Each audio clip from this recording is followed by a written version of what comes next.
পরিবর্তন নাকি প্রত্যাবর্তন কি হতে চলেছে রায়গঞ্জে? কে হাসবে শেষ হাসি তা নিয়ে এখন শুরু হয়েছে তুমুল জল্পনা। ফলাফল ঘোষণার আগে প্রার্থীদের মধ্যে যেমন চাপ ও দুশ্চিন্তা বাড়ছে, তেমনি আত্মবিশ্বাসের সুরও শোনা যাচ্ছে বিভিন্ন শিবিরে। এই আবহে রায়গঞ্জের বিজেপি প্রার্থী কৌশিক চৌধুরী নিজের জয় নিয়ে যথেষ্ট আশাবাদী। তিনি বলেন, রায়গঞ্জের বিধানসভার প্রতিটি মানুষ পরিবর্তনের পক্ষে মত দিয়েছেন। সাধারণ মানুষের আশীর্বাদ ও সমর্থন আমাদের সঙ্গে রয়েছে, তাই জয় নিয়ে আমরা যথেষ্টই আত্মবিশ্বাসী। পাশাপাশি নির্বাচন কমিশনের প্রস্তুতি ও নিরাপত্তা ব্যবস্থা নিয়ে সন্তোষ প্রকাশ করে তিনি জানান, গণনা কেন্দ্রগুলিতে প্রশাসনের পক্ষ থেকে পর্যাপ্ত ব্যবস্থা নেওয়া হয়েছে। বিজেপির সাংগঠনিক শক্তির ওপর ভরসা রেখে তিনি দাবি করেন তাদের জয় নিশ্চিত। দলীয় কর্মীদের উদ্দেশ্যে বিশেষ বার্তা দিয়ে কৌশিক চৌধুরী বলেন, সকলকে ধৈর্য ধরে শান্তিপূর্ণভাবে গণনা প্রক্রিয়ার উপর নজর রাখতে হবে। গণতন্ত্রের এই উৎসবকে মর্যাদা দিয়েই আমাদের এগোতে হবে। প্রথমত আপনাদেরকেও স্বাগত জানাই। আপনারা গত 1.5 মাস ধরে যেভাবে আমাদের বিভিন্ন প্রোগ্রাম এবং আমাকে এবং দলের বিভিন্ন কার্যক্রমকে আপনারা কভার করেছেন, ভোট কর্মসূচিকে কভার করেছেন, আপনাদেরকে ধন্যবাদ। এবং আপনাদের মাধ্যমে সমস্ত রায়গঞ্জ বিধানসভার যারা সুধীজন ভোটার যারা আছেন প্রত্যেককে আমি আমার কৃতজ্ঞতা জানাই। আপনারা এই 23 তারিখে বিপুলভাবে আমাকে সমর্থন করেছেন, আমাকে পাশে থেকেছেন।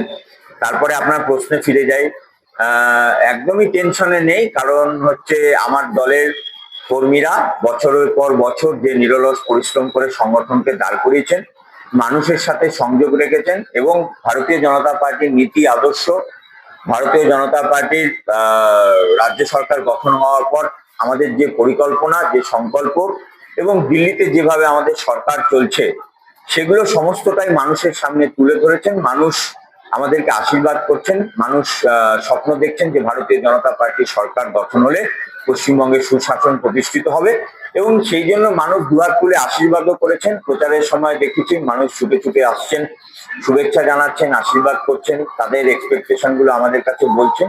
তো এই সমস্ত দেখে আমরা নিশ্চিত, মানুষের রিয়াকশন দেখে আমরা নিশ্চিত যে আগামী 4 তারিখ ভারতীয় জনতা পার্টির জয়লাভ রায়গঞ্জ থেকে হবে এবং আমরা পশ্চিমবঙ্গ ক্ষমতায় আসছি। ডবল ইঞ্জিন সরকার পাবে রাজ্য? অবশ্যই ডবল ইঞ্জিন সরকার শুধু নয়, রায়গঞ্জবাসী ট্রিপল ইঞ্জিন সরকার পাবে।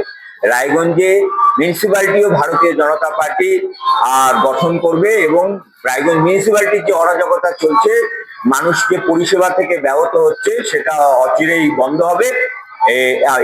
এটা আমাদের আশ্বাস মানুষের কাছে। আমরা রায়গঞ্জ মিউনিসিপ্যালিটি একটা সুন্দর, স্বচ্ছ, পরিষ্কার পরিচ্ছন্ন একটা মিউনিসিপ্যালিটিও, যে মিউনিসিপ্যালিটিতে 9 বছর ধরে ইলেকশন হয় না, তো আমরা সেই ব্যবস্থার অবসান ঘটিয়ে আমরা একটা সুন্দর প্রশাসন মিউনিসিপ্যালিটি আমরা রায়গঞ্জবাসীকেও দেবো। সেই জন্যই বলছি ট্রিপল ইঞ্জিন সরকার রায়গঞ্জবাসী দেখতে পাবে। কিছুটা ব্যক্তিগত জীবনে ফিরেছি। আগে রাত 2টো, 2:30, 3টায় বাড়ি ফিরতাম, সেটা এখন বন্ধ হয়েছে। মোটামুটি 11টা, 11:30, 12টার মধ্যে কাজ সেরে ঢুকে যেতে পারি। আর আগে ভোর 5টা, 5:30টায় উঠতে হতো, এখন সেটা কিছুটা পিছিয়েছে, এখন 6:30, 6:45টায় উঠি। তো এরকম একটা পরিবর্তন হয়েছে। বাড়িতে আমি মার সাথে কথা বলার সুযোগ পেতাম না, এখন মার সাথে কথা বলার একটু সুযোগ পাই। তো কিছুটা তো পরিবর্তন হয়েছে। আমি প্রত্যেক দিন স্ট্রং রুমে যাই। ইলেকশন কমিশন অফ ইন্ডিয়ার প্রতি আমাদের আস্থা আছে। তারা স্ট্রং রুমের ব্যবস্থা, স্ট্রং রুম নিরাপত্তার ব্যবস্থা তারা যথেষ্ট ভালোভাবে দেখছেন। যারা এই অভিযোগ করছেন তারা জানেন তারা ভোটে হেরে যাবেন, তো তারা অজুহাত খুঁজছেন।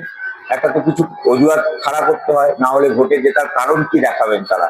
তারা তো আর বলতে পারছেন না যে দীর্ঘ 15 বছর ধরে তারা যে অপশাসন তারা প্রতিষ্ঠা করেছেন, তারা যে নারী বিরোধী সরকার তকমা নিয়েছেন, তারা যে ঘুষখোর আর সমস্ত কিছুতে চুরি, এই যে সরকার চলছে, এর থেকে বাঁচার রাস্তা তারা খুঁজে পাচ্ছেন না। তো সেই জন্য সাধারণ মানুষের ভোটে তারা হারবে, তো সাধারণ মানুষের রায় তারা মেনে নিতে পারবেন না। সেই জন্য ইভিএম এর উপর দোষ দিচ্ছেন, ইসিআই এর উপরে দোষ দিচ্ছেন, এরকম নানা কিছু করার চেষ্টা করছেন। কিন্তু আমরা আস্থাশীল যে আমরা ইলেকশন কমিশন অফ ইন্ডিয়ার যথেষ্ট নিরাপত্তার মধ্যে দিয়ে আর স্ট্রং রুমকে রেখেছে।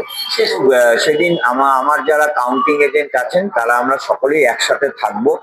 তো বিভিন্ন ধরনের পরিকল্পনা হবে, কাউন্টিং বিষয়ে আলাপ আলোচনা হবে। তারপরে খুব ভোরে উঠে সবার সাথে একসাথে স্নান করে কাউন্টিং এ যাবো। সারাদিন কাউন্টিং এর ভেতরেই থাকবো এবং ভারতীয় জনতা পার্টির পদ্মফুল ফুটিয়ে তবেই আমরা কাউন্টিং স্টেশন থেকে বের হব। রায়গঞ্জ থেকে রামকৃষ্ণ দাসের রিপোর্ট, কুলিক নিউজ।